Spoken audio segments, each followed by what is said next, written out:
I've moved here from today, so you guys need to leave? One day, suddenly, my stepsister Kate burst into the house where we lived and said so. I have been covering all the payments for the house mortgage. However, when confronted with Kate's sudden demand, I calmly replied, "Understood. Let's do that," and informed her about the remaining mortgage balance. Kate's face turned pale upon hearing this. I am David Baker. I live with my wife, Maria, and my in-laws. After getting married, we decided to live with Maria's parents and built a duplex for that purpose. And for some reason, I ended up shouldering the entire mortgage for the house, even though I had doubts about this situation. Considering my relationship with my in-laws, I couldn't say anything. The reason I ended up paying the entire mortgage was due to a remark made by Kate. Originally, the plan was for my father-in-law and me to split the mortgage payments. However, upon hearing this, Kate argued, "Isn't it strange to make aging parents pay the mortgage? Besides, didn't mom and dad pay most of the down payment?" Although Maria argued against this, her husband couldn't say a word. As a result, we ended up following Kate's suggestion, paying the entire mortgage. The monthly payment, which was supposed to be $1,000, doubled to $2,000. Despite all this, we were living peacefully as a family until one day. "We're going to live here. We've decided to live with our parents. So you need to leave. We'll pay the $1,000 mortgage," Kate suddenly declared, taken aback by this sudden development. I replied, "Is that so? Well, the house still has a $600,000 mortgage remaining. There won't be any retirement pay either, so good luck with the payments." "Wait, Dad?" "Kate, actually, that's true. It's impossible not to get retirement pay."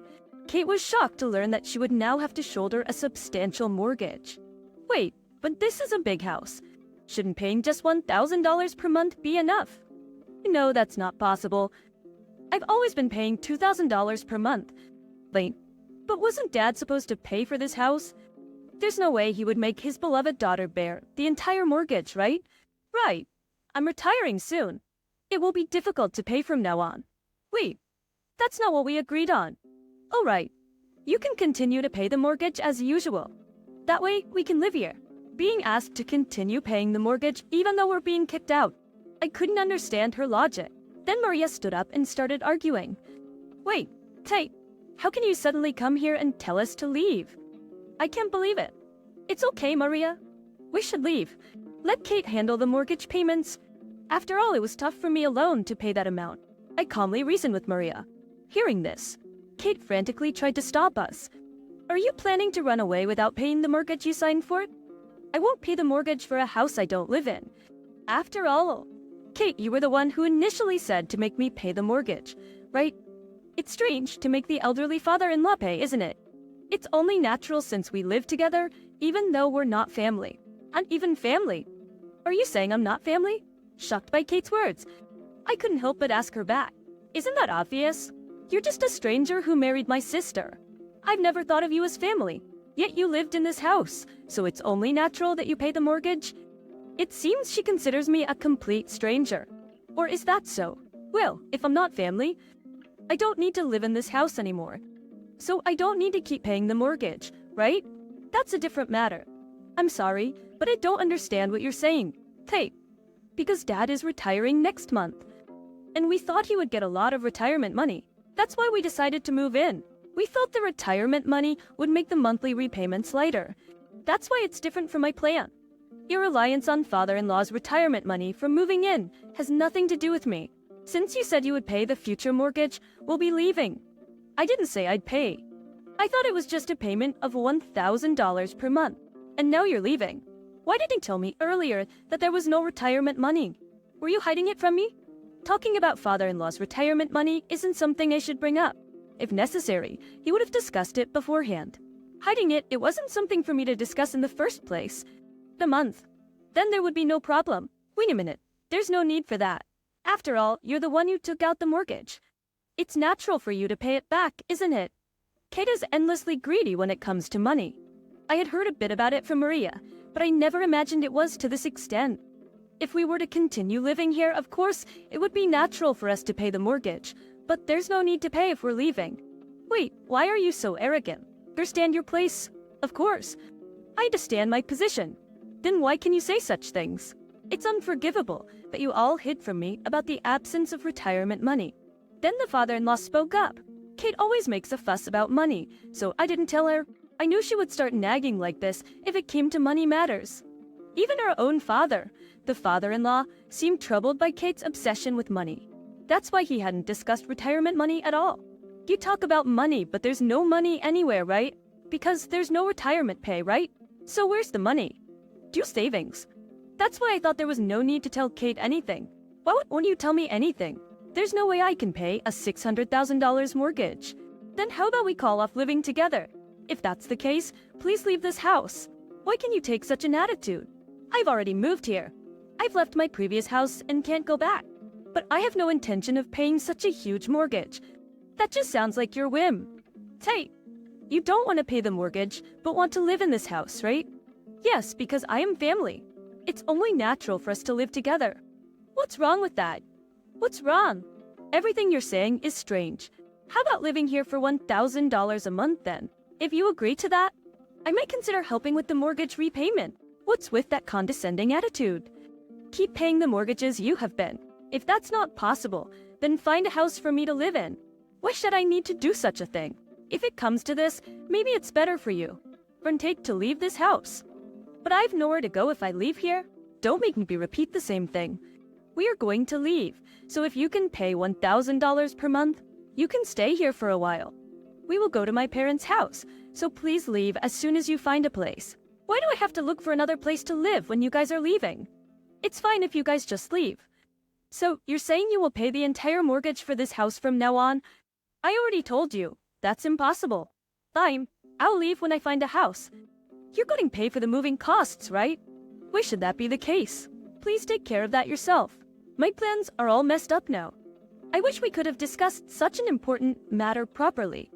I almost ended up bearing a huge mortgage. Subsequently, Kate agreed to live with the in-laws for a while, paying $1,000 per month. David, why do we have to leave? This is so unfair. But it's tough living with Kate, and she agreed to pay while living here.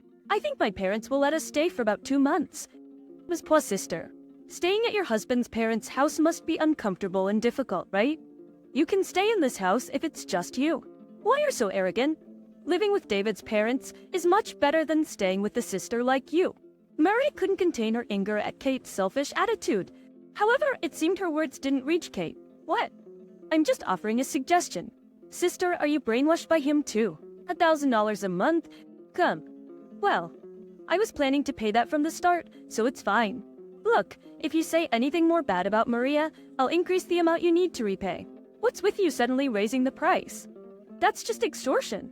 I didn't even want to talk anymore. Just pack your things and leave. Though we were unsatisfied with having to leave, there was a part of us that thought it was inevitable if we had nowhere else to go. And if it meant living with Kate, leaving seems like the better option. Then, please send $1,000 every month to my parents' house. You can also transfer it directly to the bank account. Why do I have to go through such trouble? I can just give it directly to my dad. Weren't you the one who said that all the mortgage payments should be made by me? So the mortgage is set to be deducted from my account, right? I remember now, but transferring money every month is a hassle and costs fees. Oh, that's right. The mortgage will continue to be automatically deducted from your account even after you leave, right? So I don't have to pay anything? That's great. Then leave quickly. Kate said something outrageous with a smile. Does she even understand what she's saying? What? You don't plan to pay? You said you would pay $1,000 earlier, didn't you? Did I say that? Did I sign a contract or something? Do you have any proof? If that's settled, I plan to live here from now on, so please take care of the mortgage payments. Kate spoke haughtily. She's out of her mind. She was blatantly planning to evade the mortgage payments. Why didn't I realize this sooner? The deduction is originally from your account, so I don't need to pay anything. I was about to lose $1,000 every month. Wait, that's not what we agreed on. What's different? Living in such a big house for free, there's nothing like here than that. Trying to make your sister-in-law pay? You're such a terrible man. I can't believe my sister married someone like you. I can't believe how absurd she is. I was completely stunned by the shock of it. Then suddenly, the father-in-law raised his voice. Kate, what are you saying? David is a wonderful person. He agreed to take on the mortgage all by himself without any complaints. I'm truly grateful to you. David, thank you. Thank you, Father. I hope we can live together again someday. What's this? You two are so creepy. Do you think you've become a real father and child or something, and you continuing to pay the mortgage while living in a different house? What a pitiful person. Tate, enough is enough. Team, watch how you speak. Why do I have to be nice to this guy? He's just a stranger after all. If you just listen, it's nothing but selfish talk. How can you behave like this towards such an honest person? Dad, you've lost it. What's so honest about him? He's trying to make me pay money. Then the father-in-law began to speak quietly. Staying silent won't do any good anymore. Actually, the retirement pay will come as planned. What do you mean? That's different from what you said earlier. Once the retirement pay comes in, I will pay off the mortgage for this house. We plan to use our savings and the retirement money to pay it off in full. That's what I promised David. You said earlier there was no retirement pay. So you all deceived me? That's too much. Hearing the truth from her father, Kate started to act as if she was the victim. At that moment, the mother-in-law, who had been listening silently, spoke up. Actually, I was the one who told Kate to keep quiet about it. You're your father. David and Maria, none of them did anything wrong. The mother-in-law began to explain the situation. When we were building this house, you wouldn't listen and insisted that David should pay the entire mortgage. No one else agreed with you then. But David didn't complain and willingly signed the contract because he was living with this. So when your father's retirement was approaching, I suggested that we tell Kate there was no retirement money. What do you mean? Why did you hide the retirement money from me? Your mother told us that you would probably try to do something with your father's retirement money. Also, during the time I was repaying the mortgage, your father gave me money every month. He said, I never intended to burden you alone, but I was so happy that you signed the contract without any complaints. What's that? If you're going to give money to someone who's not even family, you should give it to me, your real daughter. So what a waste. You are really the worst. I never thought you would tell David and Maria to leave at this time, as your father's retirement is approaching and you wanted to make David pay all the mortgage. What kind of nerve is that? I had never seen the mother-in-law speak in such a harsh tone before. Kate's behavior must have been that intolerable. However, Kate seemed not to care at all, even seeing her mother like this. So what? If there's a way to live in such a big house for free, anyone would do it. Besides, Dad worked hard for so long to raise his cute daughter, right? I should be thanked if anything. Kate retorted defiantly. Yes, you were so cute when you were little, and I worked hard thinking, as all for you. I never thought you'd become such a terrible person. Wait, it's unmistakably you and Mom who raised me this way. Tate, I can no longer think of you as my daughter. Someone who can only say such unreasonable things is not my daughter anymore. Kate seemed confused by her father's unexpected words. What do you mean? What are you saying? Berksa Prushnoin, you are no longer allowed to live in this house. The father-in-law said, this looking straight into Kate's eyes. His resolve seemed firm. Seeing this, Kate finally started to panic. Wait, what are you saying? I've already moved here. What are we supposed to do now? That's for you to figure out. If necessary, find a hotel. If you don't have money, you'll have to sleep outside. Just take your things and leave right now. David and Maria will continue to live in this house as usual. This house belongs to them. Saying this, the father-in-law began to move Kate's belongings outside the house. Wait a minute. Are you really going to abandon your own daughter and let a stranger live here? We don't have much money. It's because you said such terrible things about letting me pay the mortgage. Well, only you live here. Father-in-law, thank you for being on our side. I'll help with the luggage. Stop it. The conversation isn't over yet. The conversation is over. There's nothing more to talk about with you. The father-in-law was cold and unchanging in his demeanor towards Kate. Kate seemed to finally realize the situation she was in. Okay, I get it. I'll do it myself. So stop messing with my luggage. Tate, how about living at your husband's parents' house? What are you talking about? You're the worst. Living at my husband's parents' house is uncomfortable and I don't want to. I hate having to be considerate. So you are considerate? That's surprising. I couldn't help but respond sarcastically to Kate's words. What? Stop it right now? As Kate yelled, she tried to hit me. Thankfully, the father-in-law and mother-in-law stopped her. Hey Kate, if you hit someone, that's a real crime. I'll call the police. But he said terrible things to me. It can't be helped.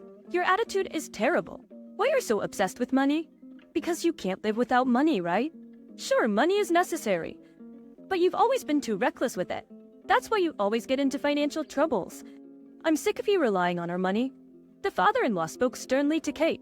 Kate has always been like that since she was little. She frequently took money from my piggy bank and even stole my New Year's gift money. Great, so what? I just used the money you weren't using. Money should be put to use or it's a pity. But that was my money. You never returned it despite how much I asked. I still want it back. Hearing Maria's words, Kate laughed and retorted, "I don't remember such old things. I don't just eat. It's just childhood stuff, not a big deal. You're so petty about such small things. You haven't changed at all since then. LOA." Suddenly, Kate's husband joined the conversation. "Well, Kate, I've been patient until now, but I've reached my limit. You've troubled your parents, been rude to your sister, and your words to your brother-in-law are too harsh. Your reckless spending has always been a problem for me too. What? You've always been quiet, and now this? You've never complained about my spending. The money I use is what you earn. Isn't it because your earnings are low that we run out of money? Don't you think about earning more? I'm tired of your attitude. It's not because of my earnings that we have no money. It's because of your wasteful habits. Pension, if it makes me happy, any way of spending is fine. Do whatever you want. I've been thinking about this for a long time, and I've decided I want to divorce." He must have been enduring a lot until now. Kate's husband finally brought up divorce. Divorce? Why are you suddenly talking about this? It's not sudden. I've been thinking about it for a long time. Kate seemed flustered by her husband's unexpected words. "Wait, what should I do now? As I'm going back to my parents' house. I always hoped you'd change, but it was useless. Today made it clear that you will never change. I'll send the divorce papers." Kate's husband began to silently pack his belongings. "Wait, where should I go? I thought I could live in this house without spending money. What am I supposed to do now? You're all really the worst." And even at this point, Kate began to make a scene, acting as if she was the victim. Meanwhile, her husband remained calm. "What you decide to do is up to you. Mother. I truly appreciate all the help you've given me. Thank you, brother and sister. I'll be leaving now." At those words, he left the house. "Your husband has left. Kate, do you realize that your behavior has led to this? It's your own doing. What are you talking about? It's all your fault. You schemed behind my back with my parents, putting me through this. If you had just quietly left, everything would have been fine. Is that so? But in the end, it's you who has to leave. You're abandoned by your husband, disowned by your father and mother. If my sister hadn't married someone like you, none of this would have happened." Kate was losing her composure, shouting loudly. Even now, she still insists that she's not to blame. It seems impossible to reach an understanding with her now. Watching Kate, the father-in-law said quietly, "Okay, it's time to admit it. The original problem was you. It's not David's fault. Even your father says so. Kate, you should reflect on your past actions." With that, Kate lost everything. Her home, her husband, her family. "Me belongings you can't take now. I'll send them later. Where should I send them?" During my words, Kate left, trembling with anger. I later heard that Kate was living a poor life alone. She still hadn't cured her habit of overspending, constantly buying what she wanted and repeatedly getting into debt. As for us, we continued to live a happy life with our in-laws as before. A while after that incident, we had a child. With no worries about rent, we've been able to save for our child's education. I'm truly grateful for our current situation.